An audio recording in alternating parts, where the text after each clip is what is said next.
Welcome, low ego action heroes. This is Debbie Levitt from Delta CX. We are a full service CX and UX agency, and today our live stream continues our adventures with the micro lesson that we've been doing for a month, 6 weeks. Only you know. You tell me. For those of you just joining us, we've been doing micro lessons for some time. Hey, Niku, how have you been? Haven't seen you in a while. We've been doing micro lessons for a while. They are in the micro lessons playlist over on the YouTube channel. So if you've missed them, check them out. We did a fake observational research project. We did a fake plan for the project. Then we didn't do fake recruiting. We did 8 fake observational research sessions, which are archived for you to practice your note taking. Then we've done some other things like task analysis, optimized task flow, personas, and now finally we're taking a look at writing a report for the project. Now remember, I'm usually not internal to a company. I'm usually external to a company. I'm usually brought in as an agency or a freelancer, sometimes a contractor. So my report writing I describe as semi-formal. I'm sure there are people who have more formal and more academic styles of writing their report, and there's probably people with more informal styles. And also, I will work with all of these stakeholders and other people to learn what they need from me. The report is usually not the only thing I turn in. I will typically turn in, first of all the other documents I made. So task analysis, optimized task flow. I'll show you when we get to the report. There's other stuff, usually video clip montages by, hi Serena, video clip montages by theme. So instead of just going, here's what a bunch of people said, or here's some good things participant 2 said, I will organize them by the theme of what they're talking about. So here's 3 cool clips on trouble shopping for groceries. Here's 4 clips on dealing with allergens. So I'll do video clip montages by theme. And if anyone has a recommended software or system for that, let me know. I've tried a couple and I'm not totally sold on anything. Last year I used Descript. The price was okay. It worked. But the software was extremely memory hungry on both my Windows computer and my partner's Mac. And so it was weird. It seemed to run in the background doing we don't know what, even when we had it closed. So we were not thrilled with that. Hi, Marisol. So we're looking for some other options. So let's talk a little bit. And again, we're not going to write an entire report together. That's why this says micro lesson. I'm going to talk more about the way I approach reporting and take your questions about my style of reporting. But remember, if you take Curiosity Tank classes or IDF courses or who knows what, other people may tell you other ways to write reports. And I'm not going to say there's one right or one wrong way. I think you have to find your own style by mixing the best of what you learn from multiple people. I'm always changing my style when I learn something new from someone else. So you never stop learning and improving. Hello, Krishna. Good to see you here. So let me flip over to the window I've got open and I'll show you a little bit about how I tend to approach a research report. Again, this is my style. There will be things you like and don't like about it. Remember that this fake project imagined that we work at a company called Kitchen Thingies, and we were trying to meet people who were not our customers to see where there might be opportunities or possibilities for something new our company could create that would serve an unmet customer group. That's not always going to be the type of research you're doing. Right now in Delta CX, we are doing a research project for an e-commerce site to learn more about who their customers are and where their website goes right and wrong for people so that we can embark on projects to fix things. That's very different than this. This is a little bit more blue sky. Let's learn about people. But I've done the let's learn about people thing too. And in fact, I've got some apprentices working on something right now where we are doing a project for two musicians who are going to create their own online music school, and they realized they didn't know that much about their potential customers or what they expected from them. So we're going to do this type of research for them, except it's not going to be observational. We're going to just generally talk to people to learn more about their musicianship and their goals, and use that to help our client guide what they might do with their online music school. So this style may or may not match some of the types of research you do, but here's a general look you can see from this Google Doc at this outline. Now, I'm a Microsoft Word person, so I've got like fake company letterhead in Word. I've got a header and a footer. And so usually I'll put it in Google Docs just to collaborate with other people at Delta CX. And then when it's all done and we all love it and I've read it out loud twice, always read things out loud twice, especially if a client or someone important is going to see them. You want to find all your mistakes. Then I usually bring it into Word and I fix some of the formatting and I pretty it up and I put it on the fake letterhead and so on. So and you can see I'm looking at the chat room, so please do ask any questions that you have. I can see them far above me, and of course right next to me is the tip jar if anybody wants to drop anything in. Totally optional, but it accepts tips and YouTube super chat and super stickers. So Elijah says, hello, Debbie and the Delta fam. Hello, Elijah. You are in the fam. So now, first of all, the executive summary is usually the last thing you write, because ultimately the executive summary is, can you give us the one-page version of this report? And sometimes there are executives or others who will just read that one page and not read anything else. So you want to make sure that you have a page that sums everything up. I'll typically write that last because I want to get all of my ideas out and look at all of my findings and insights and suggestions and opportunities and whatevers before I write the summary. So feel free to write that last. In my style, I use 3 stars as a reminder to myself that there's something that I haven't finished writing. That way it's easy for me to search a file, whether on Google or Word or elsewhere, for 3 stars, and make sure I don't give a client anything that isn't finished. So if you have your own shortcut, use that. If you don't, you can adopt mine, because when else are you writing 3 stars in a row? So that's a very deliberate signal to myself that I haven't finished writing something, or there's possibly more things to put here. The general outline of my research reports, and these will vary based on the type of research I do, would of course be the executive summary. Then I'll talk about the research methodology. You can see over here that I will document possible flaws in the study. I think that's I'm not an academic, but I think that is the right thing to do, to say that there are things that happened during this study that could have biased it, or that went a little bit wrong, or that if we do a future study, we might want to approach differently. I think it's good to be honest and upfront about that, and I think my clients appreciate that. And I will scroll through what I've written in a moment, because I just wrote bare bones stuff, but I'll show you.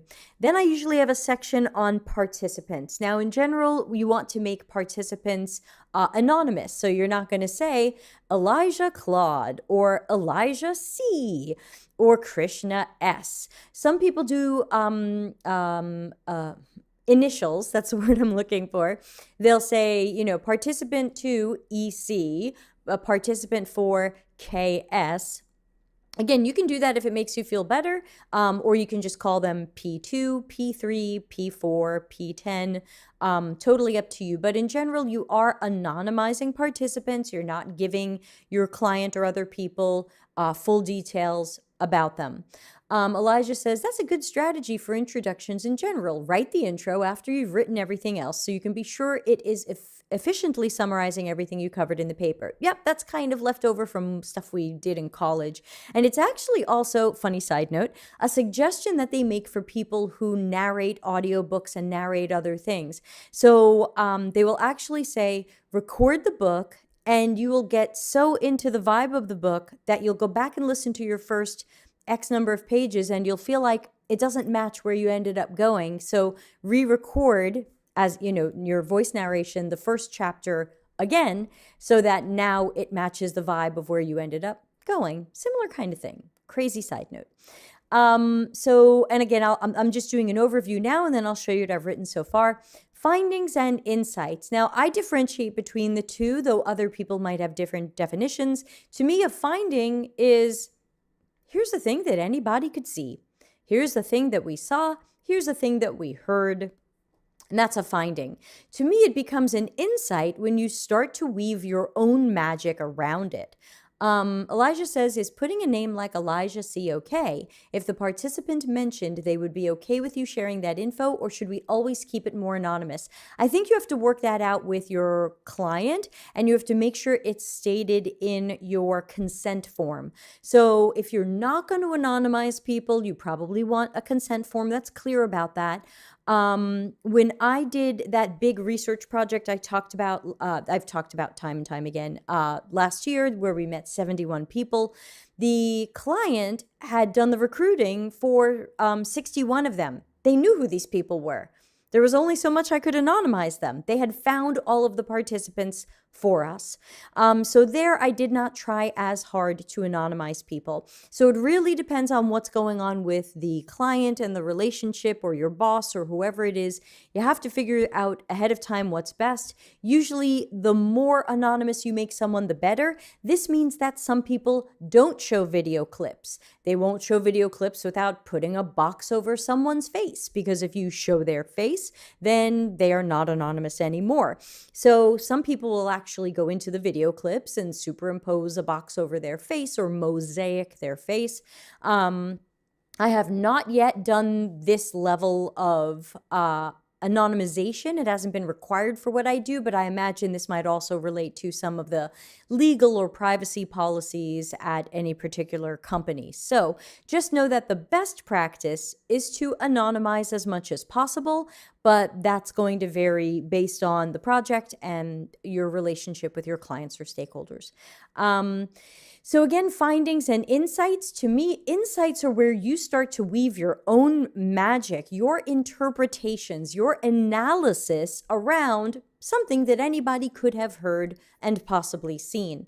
And then I also like to do suggestions. Many of my clients have asked for suggestions to be in line with whatever I happen to be talking about, versus talk about all the issues and then list a bunch of suggestions. But again, another thing you can do, which is a good practice, and I sometimes do this and sometimes forget, is ask clients and stakeholders, do you have a preferred reporting format? If so, can you please give me one of your past reports, or show me your past reports in a Zoom session or something, so that I can make sure to follow your company's preferred report format.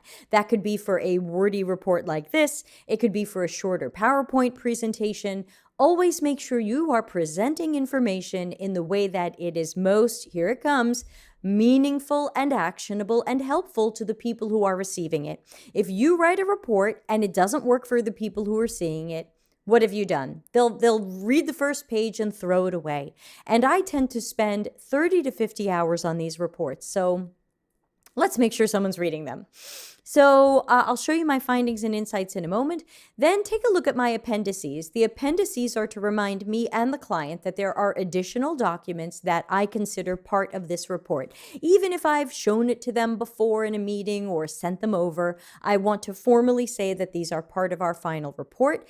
In some cases, we do make conceptual sketches or prototypes for clients. Not always, sometimes. Depends on the project, depends on the client, depends on a lot of things. Some clients do not want to see any sketches, wireframes, or high-level concepts. They want to leave that to the next step of the process. Totally fine. Some clients are curious about some of our initial ideas and early sketches, and so we will provide those, with the caveat that these are just initial high-level concepts. We never go very deep on these. They're medium fidelity, but they're super raw, and they're just to illustrate some ideas that we have. But again, optional and based on what you've arranged with your client or stakeholder that they expect from you. So if you're in a corporate environment and you're the researcher and someone else is the architect or interaction designer, make sure you're not stepping on toes if you're working on high-level concepts, or leave it to them. So again, communication and collaboration are going to be the keys to making sure that everybody plays the right roles and gets what they need. One client asked me for, so again, this is optional. Some might want this, and for some, it might not be relevant, a spreadsheet with issues and their prioritization. Now, we happily gave that client last year a spreadsheet of 135 issues. Prioritization was harder because we could imagine, as researchers or CX or UX experts, how important some of these things were. We could imagine how many people they affected. We could imagine how much they sucked. And some of that wasn't imagining because we interviewed 71 people and we knew.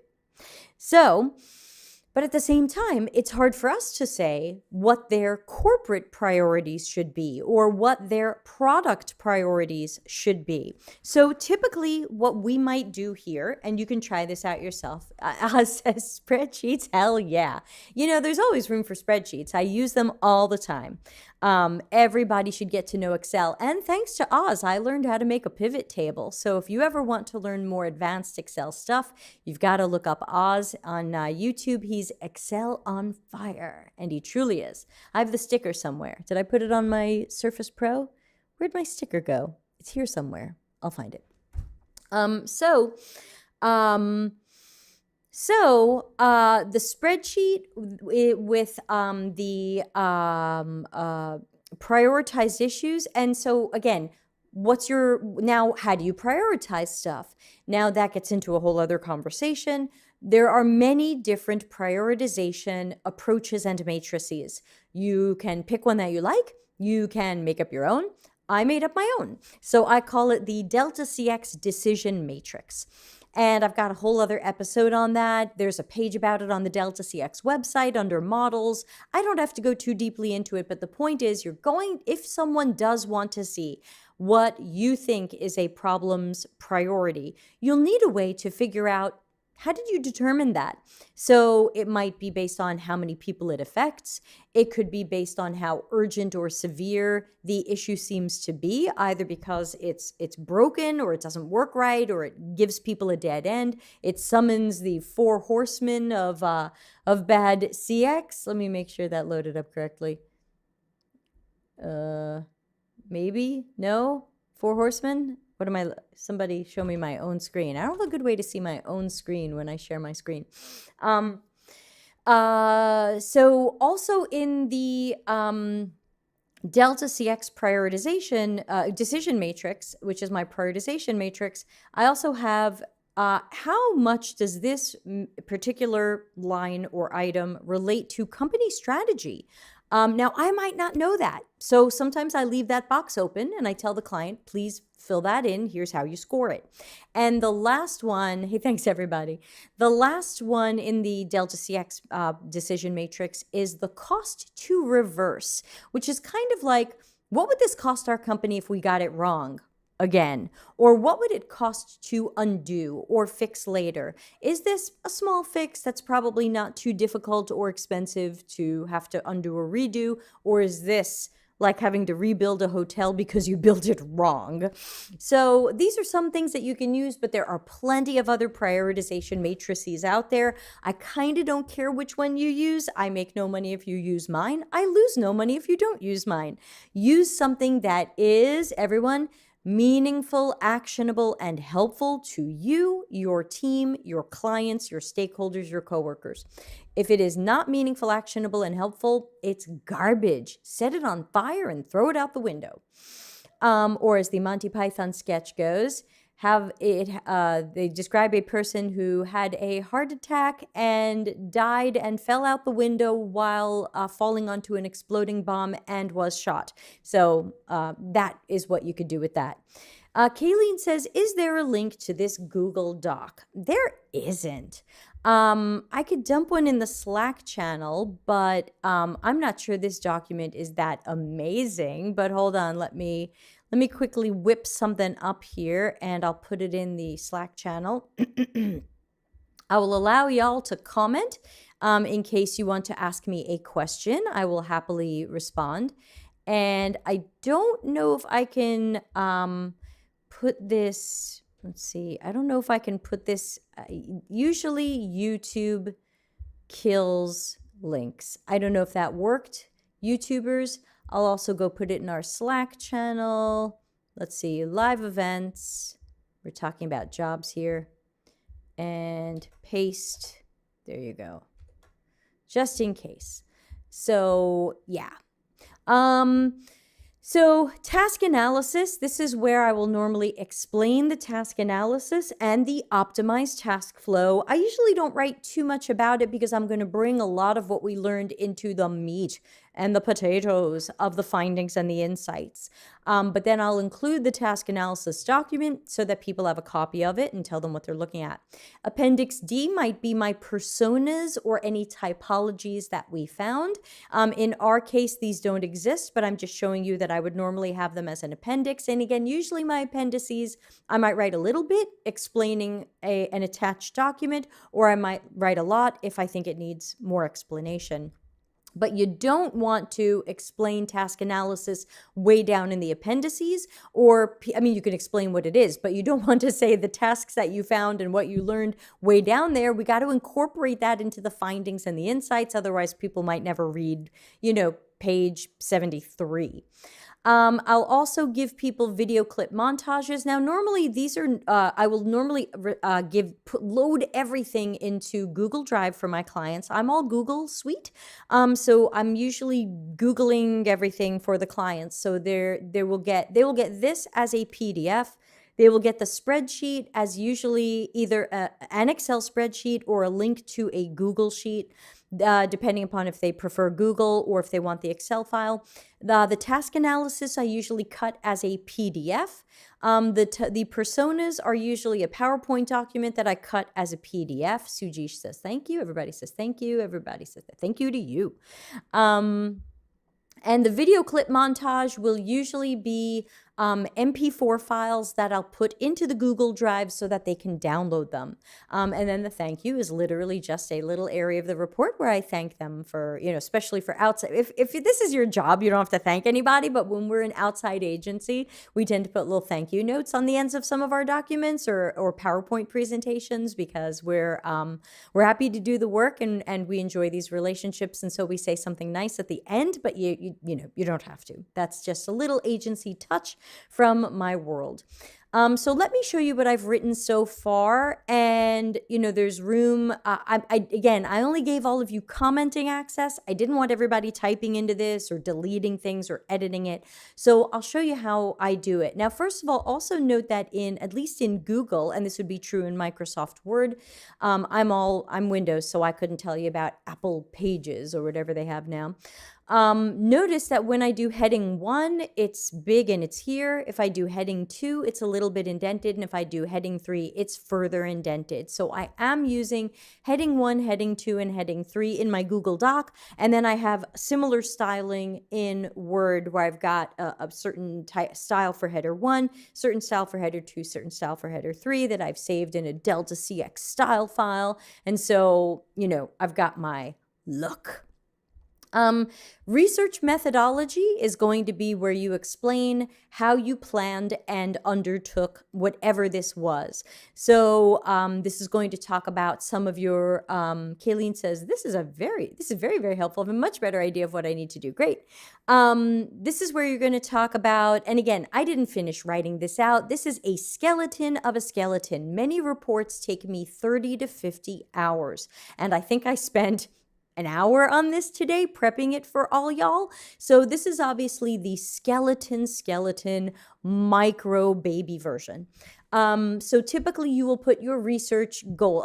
You're really going to copy and paste a lot of stuff that was in the plan. So this is where you can reuse, recycle, be eco, and get stuff from the plan back into the document. So back into here in your methodology. It's okay if your methodology takes a page, a couple of pages, whatever you need to do to explain to people what you did, how you did it, what the goals were, and things like that. So typically you're going to talk about, again, goals. I like to include anything that was out of scope, which sometimes is in my plan. Sometimes my plan specifically says, hey, here's some things you might think we're going to explore, but we're not. So for the e-commerce site that we're working on right now, we had to mention that, for example, our research is not going to cover creating an account or dealing with your account. It's not going to include placing an order. There's a lot of things it's not going to include.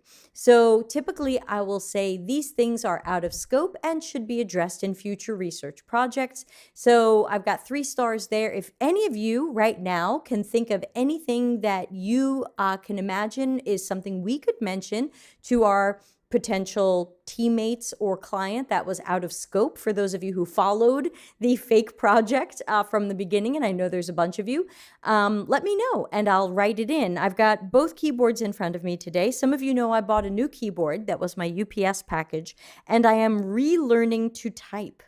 And I am relearning to type on Colmac. I've decided that's going to be better than QWERTY, so I'm typing very slow. That also means I have my old keyboard in front of me with QWERTY, so I'm just going to do all the things, whatever I need for speed. Otherwise, I type 17 words a minute instead of my usual 100. It's making me feel very frustrated. Hey, don't forget, if you are not subscribed here, and according to YouTube, 38% of you are not subscribed here, ouch, ouch, won't you please subscribe on YouTube and ring the bell so that you can know when we are live or when I put up videos. And of course, join Slack, press like in YouTube, and tip jar optional. So thank you for that. I think that was on the screen. So you can see, now again, usually I say research sessions were conducted through Zoom. In this case, I used vMix, so I'm just telling the truth. But whatever it is, tell the truth. Any questions about the methodology section before I move on?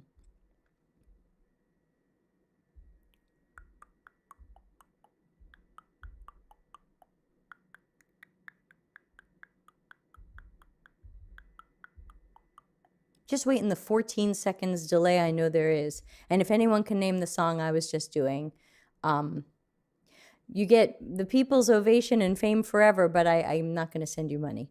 Oh, but I would send you money if you know who wrote it without Googling. All right, so if you have any questions about the methodology section, put it in the chat room. I'm watching the chat room, but I'll move on to, as part of my methodology section, I have potential study flaws. And of course, the stars remind me to see if I can think of any other ones. And I did tell the truth here today in working on this for everybody. Participants were recruited from a population of CX UX practitioners and enthusiasts. This might be a more savvy or experienced segment than the general population. Maybe, maybe not, but in general, and you may or may not want to be recruiting UX peeps for some of your studies, because we're looking at things other people aren't looking at, and you really want that regular person view. So that can taint your study, bias your study, etc. Anything that biases your study in a positive direction should be mentioned, as well as anything that can bias it in a negative direction. So to me, working with a bunch of UX peeps could bias it in a positive direction. I could get a lot more insights if we had done that type of study and you all were naming heuristics and stuff. Another flaw was the sample size was small. We only met 8 people. Here you could have said how many you should have met or would have preferred to meet, or whatever the case may be. Participants were asked to cook something that would take 30 minutes or less, eliminating anybody who would have cooked something more complicated or time consuming, or it could be eliminating not just the people, it could be eliminating dishes or meals that would have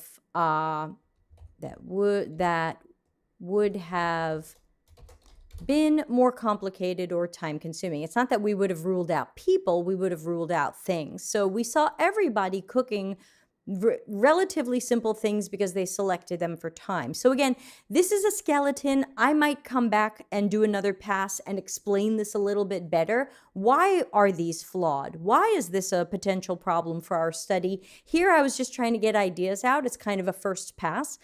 So just know that I might take a second pass later and go, ooh, I might say, why? Like, how many people should we have met? Or why is asking people to cook something short a problem? What could we have missed? Certainly another flaw was I didn't ask everybody to cook the same thing. At first, I thought that would be cool because then you could all practice your note taking because you were watching something different. But then later on, I realized that was flawed because the task analysis was hard when ultimately the end of the task was everybody doing something different. So obviously in real life, I don't usually make mistakes like this. It was a collision of me trying to help all y'all have some good note-taking practice and then realize it didn't match up later with task analysis. Niku says, sorry if you already mentioned this, but do you create personas before doing research? If so, do you recruit participants that fit into those personas, match participants to personas post-interview? So, if you have personas before you go into research, yes, you want to match your research subjects to your personas for sure, unless the personas suck. If the personas are bad, try to find some other way to find the right people. But if you do have a good set of personas, you are typically matching them up. Here we pretended that we were trying to learn about people who weren't our company's customers. And so we just kind of invented an untapped audience kind of thing. Here we could have created personas, but because we only met 8 people, we really didn't see enough here to create personas. And we worked on it. It was a whole episode of not writing personas. So if I can find personas or even typologies, I'll include those. Otherwise, I won't force it. Sujeesh says, typically, how do we select the user segment? Will the business give us the potential user segments? Do we do some groundwork to identify the target segments? Similar question, but also a good one. So again, if you have personas, typically your segments come from there. If we do not have that kind of thing like personas, typically I'm working with sales or marketing on who do we think these people are. Are they B2B? Are they B2C? Are they B to something else? Are they newbies? Are they experienced in this? Who are these people? Now, sometimes marketing focuses too much on demographics. Oh, they're white males who are 30. No, they're not. No, they're not. So be careful of some of marketing's demographics and marketing segments because they're just going by what I call lazy buckets. I get thrown in the lazy bucket of women in their 40s. And man, they couldn't have me more wrong. I have so many stories about weird things that I get because of what someone thinks women in their 40s like and do. Like the time that an e-commerce website was like, yeah, we have a new way to recommend things to you based on your location and age. So I put in San Francisco, and at the time I was 45, and it suggested granny panties and a robe. And I was like, no, no, and no, and no, and who programmed this, and who can I slap? So be careful of some of these lazy buckets. We don't want to play into lazy buckets. And you're right. You could potentially do a round of research just to figure out who people are. That's what we're doing. I mentioned earlier, you might have missed it. I mentioned that we're doing that work right now with some apprentices to help a company learn who their customers are. It's totally blue sky. Who are these people and what do they expect from us? Kayleen says, could be interesting to invite onto the podcast a marketer who has experience working with UX departments. I'm having trouble finding one. I interviewed a great marketing expert for my book, but she doesn't really like the live interview format, so she wouldn't be joining our show. I was just the keynote speaker at a marketing event, so I should probably poke around some of those people. But I have found in general, and a lot of you don't know this yet if you haven't had corporate jobs, some of the worst enemies are marketing and UX. tend to hate each other. So it would be hard for me to find, I will keep looking, but it might be hard for me to find a marketer who loves working with UX and has found the happy balance, because usually it's civil war.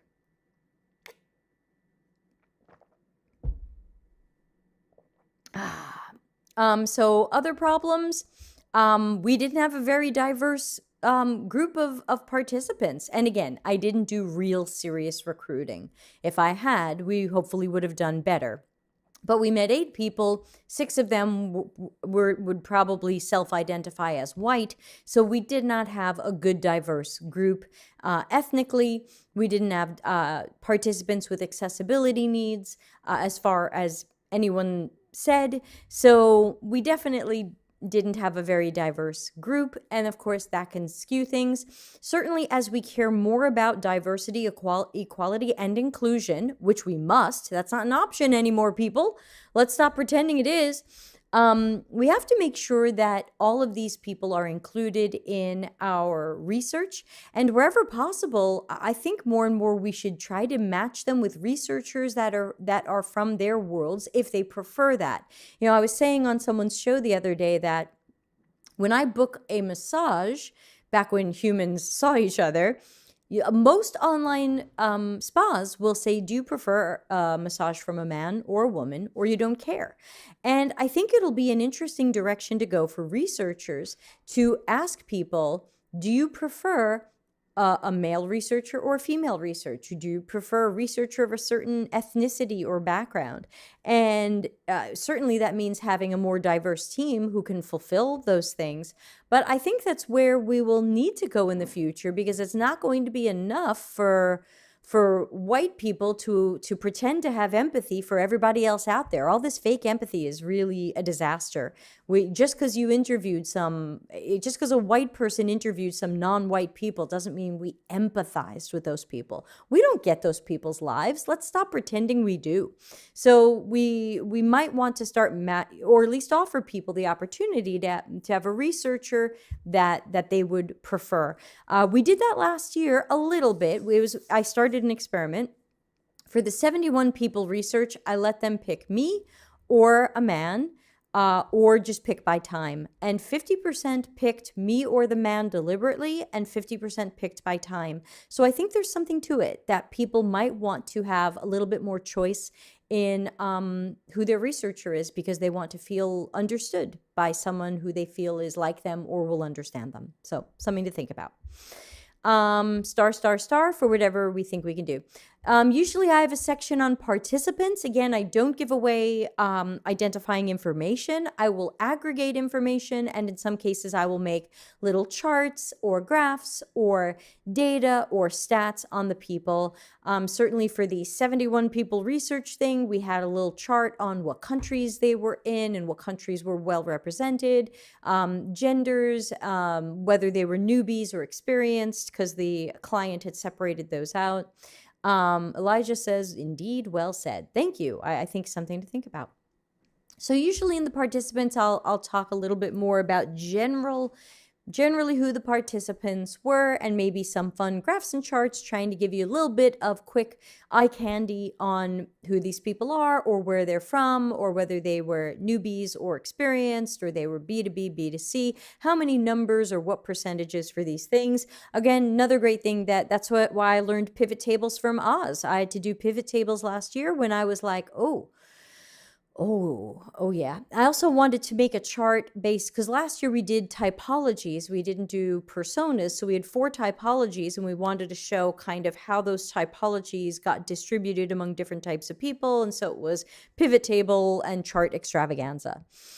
Niku says, is this document usually a standalone report or accompanied by a presentation deck? Super question.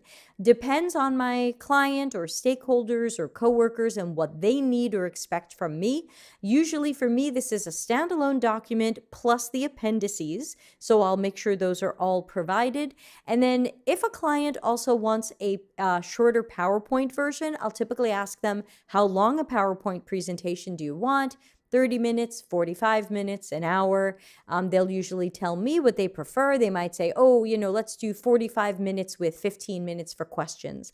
And then I'll come up with a PowerPoint deck, and I will perform the PowerPoint deck and take those questions. So the PowerPoint deck to me is optional if the client prefers that sort of version. Otherwise, remember, we have the executive summary.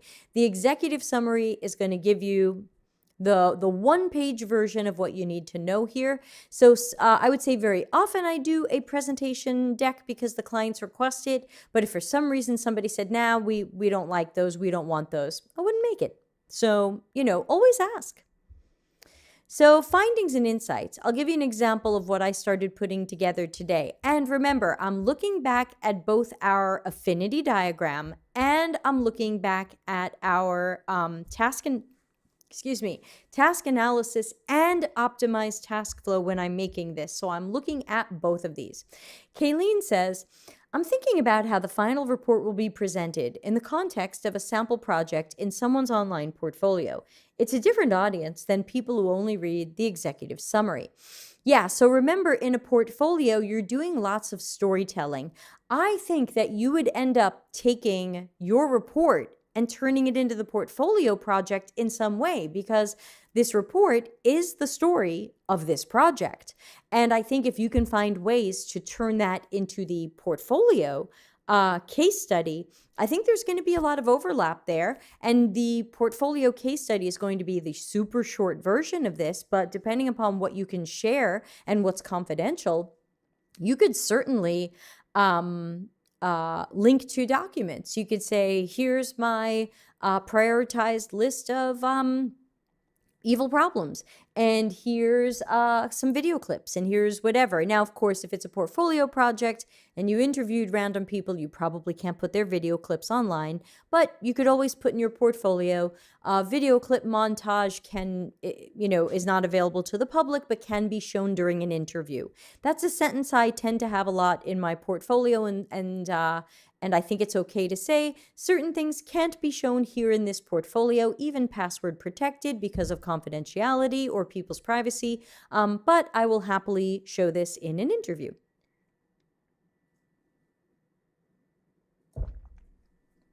I hope that helps, Ms. Kayleen. So take a look at decide what to buy, and you'll see, if you've been following our micro lessons, how this came from the affinity diagram, the task analysis, and the optimized task flow. So decide what to buy. This aspect of the task had many decision points, concerns, and variations across participants. Many participants planned meals in the short term. Other than frozen items, they shopped 1 to 3 days ahead of time and were therefore typically planning up to a few days of meals. This meant pre-deciding days of dishes and ingredients for themselves alone or an entire family, including children. Shopping lists then had to include quantities of ingredients, often estimated, as well as preferred brands. Many participants had someone in the household with food sensitivities or allergies. Some participants had vegetarians and vegans in their household. This meant paying close attention not only to ingredients but to food labeling to ensure that allergens and undesirable ingredients haven't been snuck into foods. So, based on that block of stuff, what do I think are some suggestions and opportunities? Well, again, these are just high-level concepts or possible opportunities for our company, team, client, whatever it is. But you want to make sure that everything in this section is actionable. That means the action could be, wow, we'll need further research to know more, or the action is, wow, we could probably start designing something. So here I'm saying, enter a recipe URL and the number of adult and child servings you want to make. The system generates a shopping list with correctly estimated ingredient qualities. Again, I might go back later on a second pass and flesh that out a little bit more. How did it do that? Well, it's going to have to scan the page for the recipe part and multiply stuff by however many servings it was. Enter allergies and sensitivities into a system that will check recipes for these. While in the store, scan an item barcode to have the system check for allergens, ingredients, or chemicals an individual or family needs to avoid. So again, notice how high level these are. We are not ready to sketch these. We are not ready to wireframe these. We could, but that's not important right now. To me, the most important thing right now are the ideas, just the high level concepts. The execution of that concept, how the screen lays out or what people press, is way less important than just the general idea. And typically we want our architects, our information architects and interaction designers, to utilize this great research to see what then can be built or rebuilt or improved. So again, make sure you're not stepping on any toes. If there are architects or designers where you're working or whatever, typically I'm stopping at ideas and high-level concepts so that their teams can take it from there. Again, sometimes my clients ask me for some early wireframes or the like. And, if they're paying for it and it's part of the soup, of course, I will do it. As I'm continuing through this, let me know if you have any questions about anything we've looked at so far, the methodology section, the findings and insights section. But hopefully, if you've been following along, you can see where I got that section from both the affinity diagram with concerns about ingredients and didn't get to these other ones yet. And certainly our the task analysis, where we had, not over here, further this way. This was the decide what to buy step. And one thing that I will sometimes do is break my report into those steps. And that way, this matches the task analysis document that they get. And I don't go by the optimized one, I go by the original one. What are people doing now? What did we find? What are our insights around it? And what are our suggestions and opportunities? And remember that the insights a little bit, but more the suggestions and opportunities are your opportunities to be creative, to be possibly innovative or disruptive, though don't be sad if you're not. And to be that problem solver. First we're finding the problems.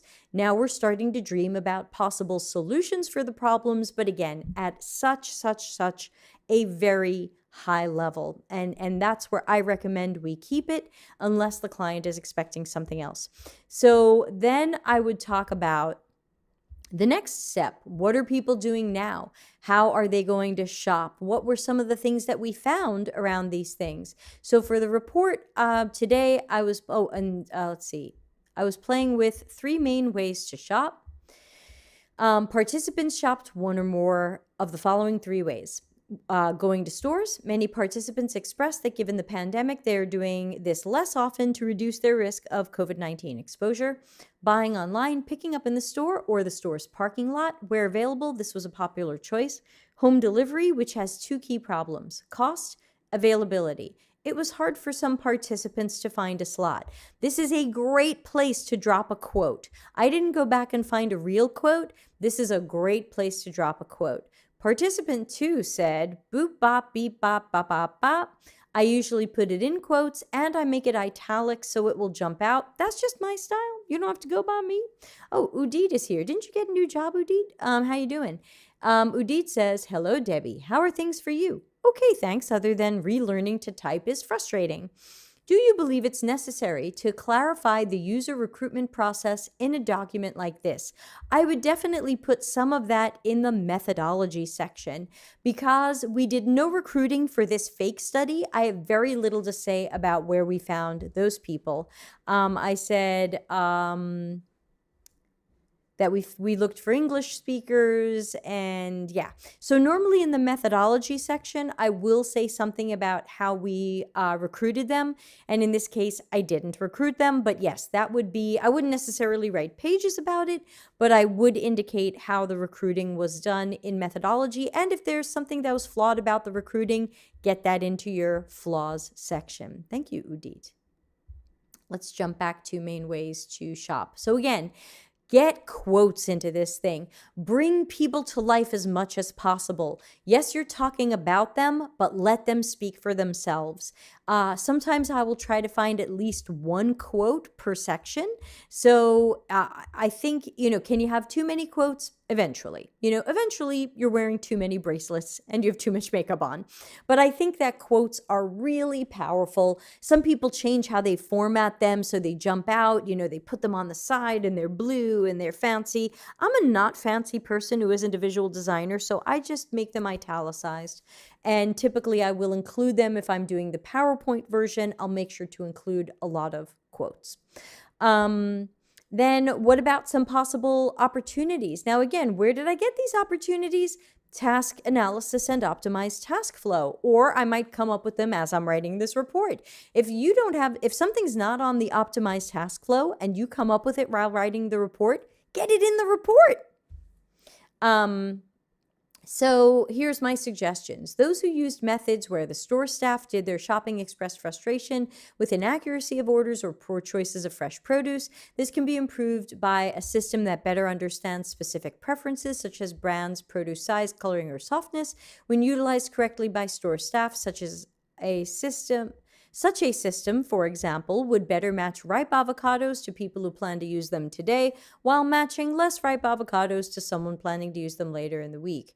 I could also include another idea that we had gone through in the optimized task flow, which it was silly, but I put them all in because ideas are cool and you never know how they'll be improved by anybody working on them beyond your report. Offer a service where, yes, I'm not using my slow typing, I'm using old typing. Offer a service where store staff are on a live video call with the customer.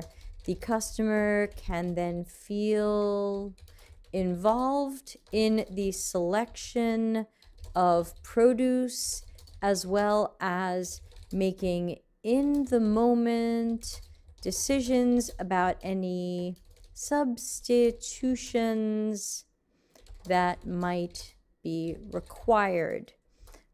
This will require a patient and friendly store staffer.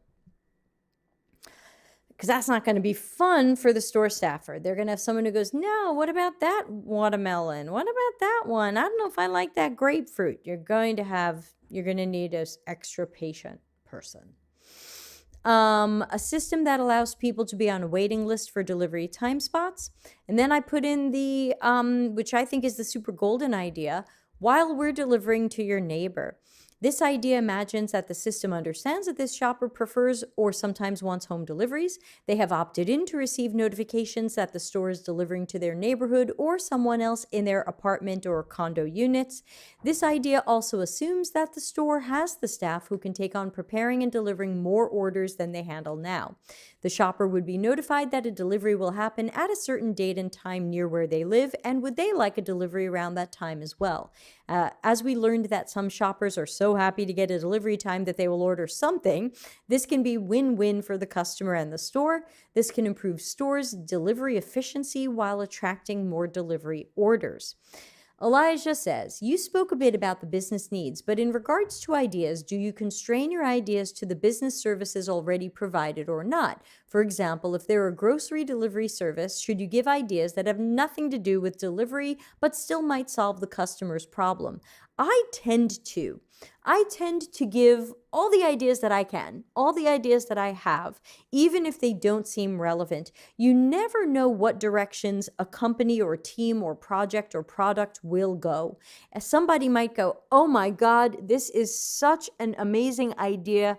Okay, it wasn't on our 5-year roadmap, but we should really build something like this. Yeah, let's do a cost-benefit analysis of building something like this idea.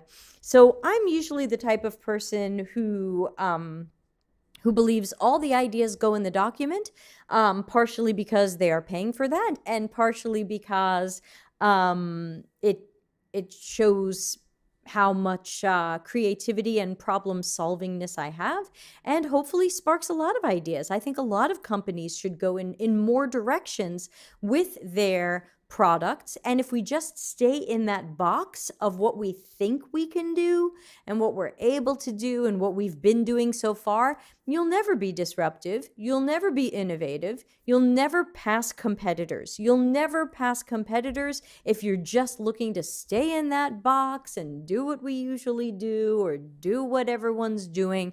And Larry has plenty of stories about that. So I would say, since I'm here to identify who customers are, what's going right and wrong for them, and things like that, I'm going to try to solve everything. Now, this company might do 1% of my ideas. They might do 0% of my ideas. They could do all of my ideas.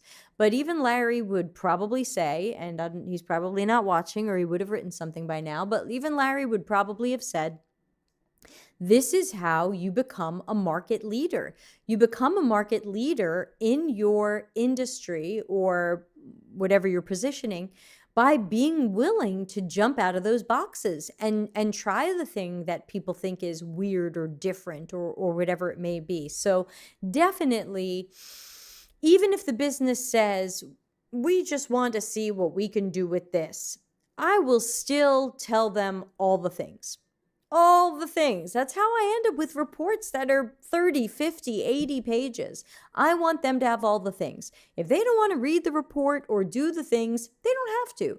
But at least I then have a document that says, I suggested these things to these people. I suggested a mountain of things to a famous company last year after our research. I really hope someday they send me an email and say, by the way, 3 of those things you said, they're now live on the site. Go check them out. And that'll be great. That would be throw the confetti. That would be super, problems solved. So obviously, this is the longest part of my report because I'm going to go through all of the key steps or the key themes that I heard, the key patterns. If it didn't end up a step in the task analysis, but it ended up as a block of stuff in our affinity diagram, I am going to put it in.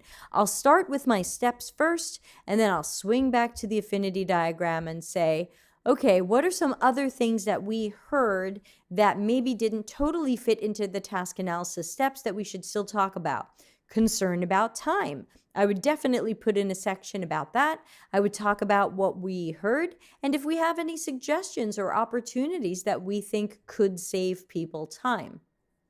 What about the idea that cooking was stressful or negative for some people? They were moody, it was boring, it was stressful, it was a chore. That goes in there too. That definitely goes in my findings and insights section with a level 2 header and the bullet points of the key things I heard with some quotes from people. And then if I have, maybe I have no suggestions. Maybe I don't know how to fix people's bad moods. Sometimes I have no suggestions. But if we see suggestions and opportunities, then put them in there. And remember, you don't have to be specific. You don't have to say, hire an influencer to make a video about blah, blah, blah. You don't have to get too specific. These are high-level concepts. So I would go through the task analysis, not the optimized task flow, the task analysis, look at all the steps, write them out, use this and the affinity diagram to detail some of the points and the things that we heard, whether we heard them from many people. So you might say many participants, most participants. Sometimes something really interesting happened with just one participant and it's worth putting in the report. And you might say one participant said this or had this experience or was worried about this. And I put it in anyway. So remember, it's not majority wins. It's interesting, meaningful, actionable, helpful stuff wins. That's how we do it. Any questions? We're kind of out of time. Any questions about the way I tend to format my stuff and the way I tend to approach it? Obviously, this is just a few pages in what would easily end up 30 or more pages once we put in all of the sections, first all of the steps from our task analysis and the problems and issues and workarounds that people had. And then we circle back to the affinity diagram and see if there's anything that we missed here, like maybe the digital assistant usage, because that wasn't a specific step. That was just something that happened sometimes during some steps. So whether you mention it there or you make it its own block, I'm not going to say either way. But prices of items, I didn't get to that yet. So anything that doesn't end up talked about as part of the steps, I would still make sections about it and follow my own format. Some people will include severity here, like, whoa, this is a high urgency problem, or this is a medium problem, or a low problem. Again, it's so hard for me to say what it is for the other company. It's hard for me to say how they'll prioritize something, so I typically don't put that in. Elijah says, I seem to have missed the video about the optimized task flow. I'll go check it out. But how do you use that in this report? Yes, there are 2 videos you'll want to check out in the micro lessons playlist. It will say fake observational research task analysis and fake observational research optimized task flow. They were 2 separate adventures. And I would use them. There would be Appendix C, so they would be attached there. But mostly I use them for my findings and insights, because thanks to the task analysis, I know the steps that people took with some of their variations and branches. I know their tools, artifacts, workarounds, knowledge, lack of knowledge, obstacles, questions, issues, and I can now detail that in this report format. Sure, I'll give people the PDF version of this, and it's a nice, quick, easy thing to look at, but then I'll also detail it in human language here and kind of bolster it with quotes from people. So remember, a lot of the key of this is get some quotes in so that it's not just you talking about people. Let people talk about themselves. Kayleen says, did Larry talk in his prioritization system in the new task analysis micro lesson? I remember explaining it in the old one, but not in the new one. Maybe I'm misremembering. I don't remember, but I know that what Larry does is very different than what we've shown here. So for Larry, general step 1 is task analysis. General step 2, because there's steps within them, is optimized task flow. General step 3 is now to work with your counterpart in product management and usually an engineering lead. And now you're going to prioritize things. The product person might prioritize things based on some of what the business goals and strategies are. The UX person is going to prioritize by what they think is customer-centric and matches customers' unmet needs. And engineering might prioritize things based on, I think Larry said engineering scores it based on feasibility, that it's not so much engineering prioritizing it, it's engineering more saying like, yeah, this is more feasible to do, this is less feasible to do, or might take us longer. And then you end up with some sort of score, and then everybody can go from there. That will be explained in the book. Larry and I are writing about this, but I'm not sure it made it in the video. So heads up there. Good question. Any other questions about any of this? Elijah said, did you mention not to look at the optimized task flow for these findings and insights? Whoa. Okay, hold on. No. And you didn't say, whoa. That, my dog says that. Sorry about that. That's me going, whoa. Maybe I just need to watch that video. I'm a little confused. Yeah, so whoa, as my dog would say. I am looking at the steps that people took. This is the task analysis. And then when it comes to suggestions and opportunities, I'm looking more over here where we did our optimized task flow. And we did an optimized task flow where we tried to make the tasks easier. We tried to look at where the system could take over more for people. As you can see, way more yellow stickies here, replacing the greens and the purples and the oranges. So I'm including these ideas from the yellows in the suggestions and opportunities. So my section, who in the household does the shopping or decide what to buy, That's coming from the steps of the task analysis, or it's going to come from blocks of themes and things from the affinity diagram. And then some of the ideas that we came up in the optimized task flow are going to end up here in suggestions and opportunities. So ultimately, all of these things, which I will make to my clients, make available to my clients in usually PDF forms, here is the more prose version with a bit more color and detail and explanation and things like that. But they can always glance at this version if they want, but this one's going to give them some more detail.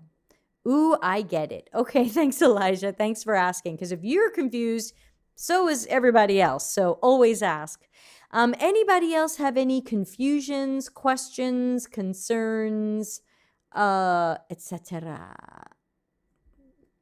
Otherwise, we would wind down. Let me take a quick look at what's coming up for the show so you can mark your calendars. That is it for this week, other than Friday's reaction stream. Quick note about reaction streams. I'm going to stop talking about bootcamp curricula because I'm going to do an entire show on bootcamp curricula on May 11th. So if you have a bootcamp, online course, university, something else that you want me to react to, send it in to deltacx.link/reaction. And hold on, let's go back to me. And let's put that up. I think that looks like this.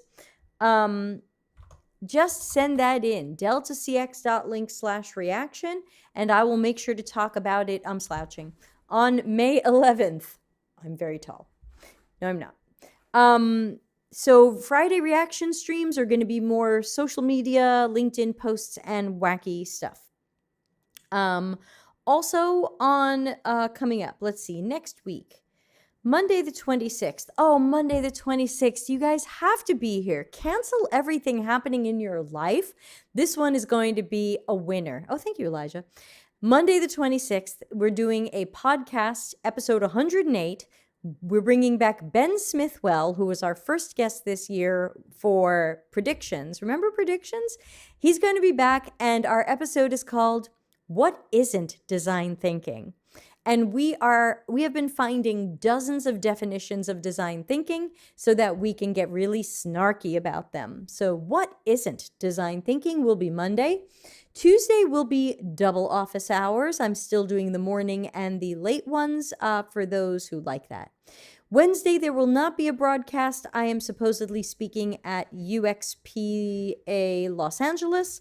You don't have to come watch it because it's episode...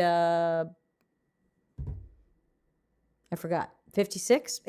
I rewrote episode 56, so it's a new version. Let's see. Thursday, don't forget Darren is doing his meetup. Look for that on LinkedIn.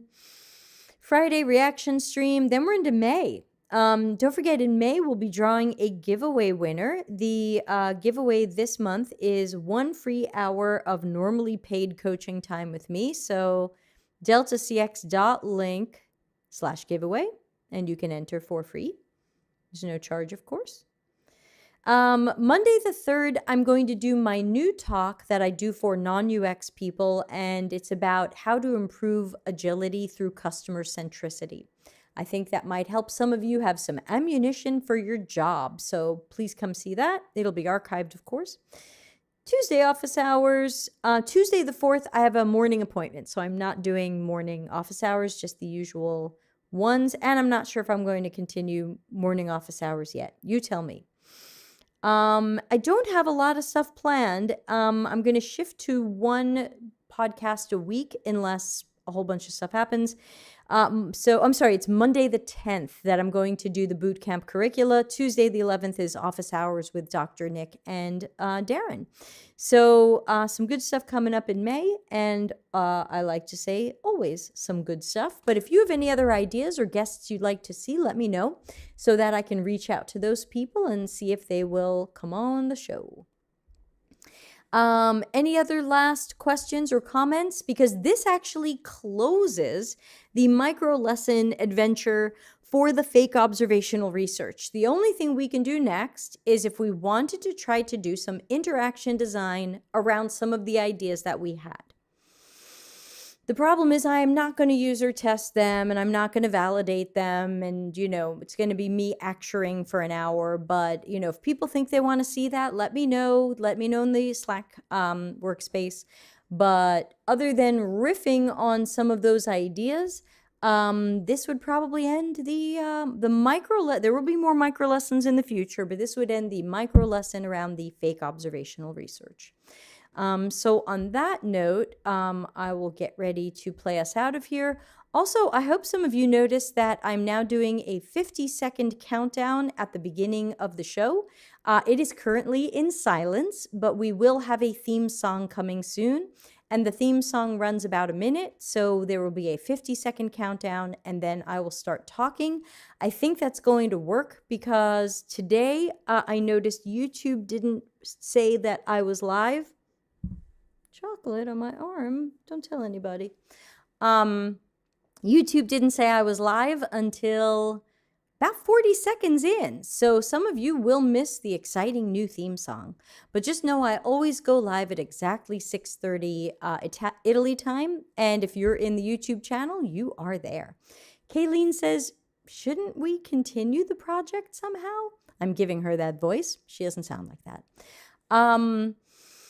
I don't know. Other than me trying to acture some of this stuff, we could try, but it's really stabby, and it's the kind of thing I would be spending days on. So it feels like spending an hour on it is not particularly genuine, but let's open a conversation about it in Slack and see if we can come up with a way to continue this. Of course, you can all continue this. This is here for your practice. This came up because people said, I don't have any real research to work with. I need a sample project. I want to interpret research and design something. And I say, here you go. You have 8 observational studies. You have a little bit of a report. You can practice writing a report. You can practice making a task analysis. You can practice making an optimized task flow.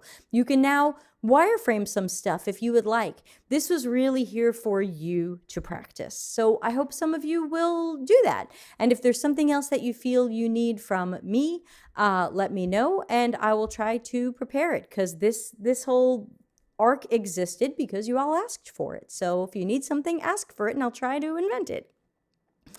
So that's it. I'm going to play us out of here. Remember to please wear 47 masks every day. We are completely locked down over here because we are getting it wrong. So that is that. And I'm actually going to take the weekend off for a change. So don't write to me this weekend. I'm not going to write back. Don't tag me on LinkedIn. I'm not going to look. I'm going to take a rare weekend off, but I'll be working the rest of the week. So if you need anything, find me in the Slack channel, deltacx.link/join Slack. We have almost 600 people now. So thanks again, everybody. I'll get this on the micro lessons playlist, and I'll see everybody on Monday. Yes, Monday. Yes, for what isn't design thinking. Thanks again. Bye. Delta CX, available for CX and UX consulting, projects, and training. Contact us for a free consultation.